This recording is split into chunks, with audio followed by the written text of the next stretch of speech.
Bikin konsol game kayak Nintendo, Sega, Game Boy, PS, atau yang lain pakai handphone model jadul.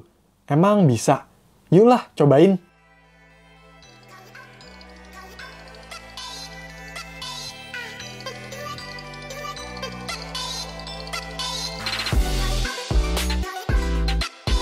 Yo, halo. Kali ini saya mau bikin konsol game dari handphone model jadul yang pernah saya bahas sebelumnya, yaitu Evercost i2. Ya, jadi seperti yang udah saya jelaskan, kalau handphone ini pakai OS Motor Droid yang berbasis Android. Jadi kita bisa oprek handphonenya dan tentunya bisa install dan jalankan aplikasi Android. Ini handphonenya udah saya oprek, pakai custom ROM juga biar lebih jos.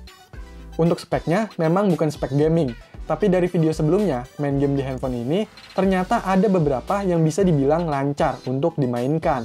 Ya, bukan Genshin Impact atau PUBG juga sih, tapi nggak ada salahnya saya coba lagi buat dijadiin konsol game. Nah, sebelumnya saya siapkan peralatan pendukung biar lebih sedikit nyaman main game di handphone ini. Pertama saya pakai yang namanya controller atau stick atau gamepad, apalah itu sebutannya. Ini biar enak ya mainin gamenya, nggak kesiksa pencet-pencet keypadnya nih. Saya pakai gamepad dari IPEGA tipe 9076. Ini harganya sekitar 200 ribuan dan link pembeliannya ada di deskripsi video ini. Sebenarnya nggak harus pakai merek atau tipe ini, bebas lah, yang penting support Bluetooth. Saya pilih ini karena yang pasti harganya masih terjangkau dan ada beberapa fitur yang saya suka, seperti pilihan koneksinya banyak, bisa pakai Bluetooth atau pakai wireless receiver kalau misalnya main di PC atau laptop yang nggak ada Bluetooth-nya. Atau bisa juga pakai kabel USB-nya. Pilihan modenya juga banyak, bisa layaknya gamepad, kedeteksi sebagai Xbox controller atau PS3, dan bisa juga dijadiin seperti mouse gitu, jadi ada kursornya. Cocok banget lah buat di handphone ini. Dan build quality-nya juga saya rasa udah cukup bagus. Seperti yang udah ditunjukkan di video main game di handphone model jadul part 2, gamepad ini juga bisa digunakan di Evercost i2 ini. Nah, kalau udah kayak gini, sebenarnya udah cukup ya buat main game. Tapi karena layar di handphone ini kecil banget, cuma 2,4 inch, jadi harus diakalin lagi, biar kelihatan lebih gede. Awalnya, saya pakai semacam alat buat nampilin ke monitor atau TV, namanya HDMI Dongle Wi-Fi Display Receiver, atau Anycast. Ini saya beli harganya sekitar 70 ribuan di toko online, linknya ada di deskripsi. Saya coba di handphone Android yang biasa saya pakai, itu bisa. Tinggal colok aja alatnya ke monitor atau TV, dengan port HDMI, terus colok juga adaptornya, pencet tombol yang ada di alat, terus di handphonenya, masuk ke settings, more, pilih wireless display, terus konekin. Nanti otomatis tampilannya muncul di monitor atau TV. Tapi, saya coba praktekin di handphone Evercost i2, ternyata nggak bisa, nggak ada menu wireless display. Terus saya pakai mode yang kedua, pakai aplikasi tambahan lagi buat koneksinya, yaitu Miracast. Ternyata nggak bisa juga. Aduh, kecewa. Tapi tenang, gak kehabisan akal nih. Akhirnya saya cari alternatif lain, yaitu saya beli alat yang namanya Enlarge Screen Mobile Phone. Jadi dengan alat ini, bisa memperbesar tampilan layar handphone. Tinggal disimpan aja handphonenya di belakang. Dan alat ini juga nggak perlu power atau apapun itu. Bisa tinggal pakai. Intinya sih alat ini itu kayak semacam kaca pembesar.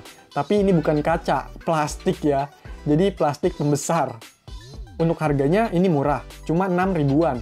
Seperti biasa, link pembelian ada di deskripsi. Nah, saya coba nih pakai si Evercost i2. Ternyata tampilannya jadi kayak gini. Handphonenya juga kelihatan gede. Hadeh, menggokil ya. Tapi ya lumayan lah bisa bikin gede layarnya juga. Walaupun tetap aja burik tampilannya. Ya karena resolusi layar di handphone ini kecil.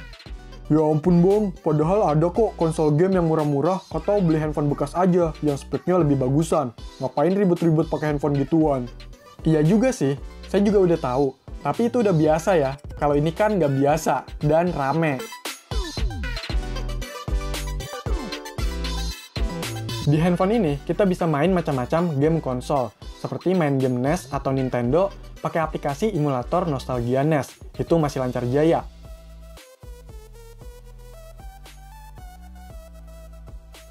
Main game Sega Genesis pakai emulator MD-IMU, itu gamenya masih bisa dimainin, nggak ada kendala. Bisa pakai gamepad juga.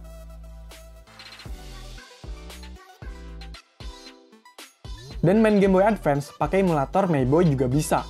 Gamenya kita bisa isi sesuka hati, tinggal download aja di freerom.com. Yang penting pakai microSD yang gede ya. buat nampung file gamenya.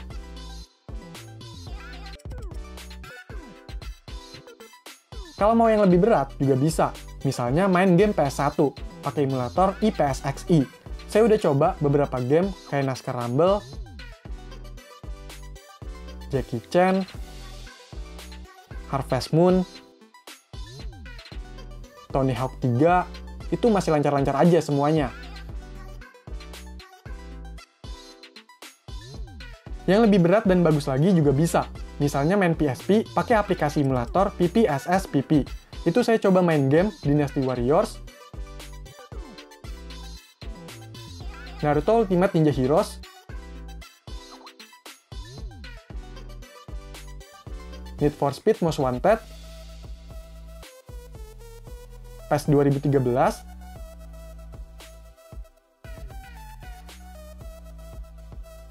terus GTA Vice City Story, itu semuanya masih terbilang lancar loh. Gila, keren!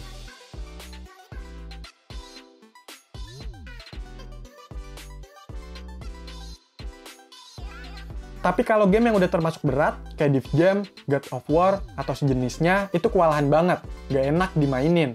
Kalau dipaksa, ntar bisa tercium bau-bau hangus. Jadi jangan ya.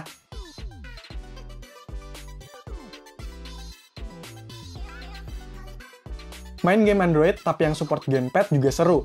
Misalnya main game GTA San Andreas. Itu ternyata cukup lancar loh.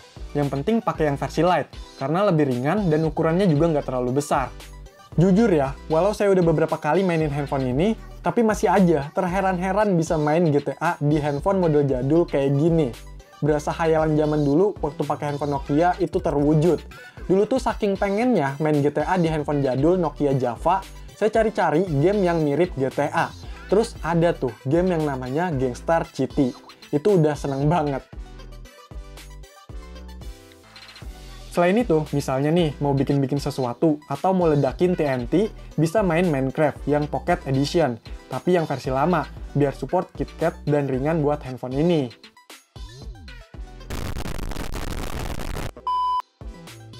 Main game online juga bisa, yang nyantai kayak Clash of Clans atau Clash Royale. Walau nggak bisa pakai gamepad, tapi bisa pakai mode mouse atau kursor di IPEGA 9076 ini, jadi masih enak. Bentar bang, itu kok bisa muat banyak game yang gede-gede? Kan memori internal handphonenya kecil. Ya karena saya pindahin data-data gamenya ke memori eksternal yang saya pakai 32 GB. Pakai tambahan modul Expose X Internal SD, karena bawaan handphone ini nggak bisa pindahin aplikasi ke eksternal, dan handphonenya juga harus root dulu.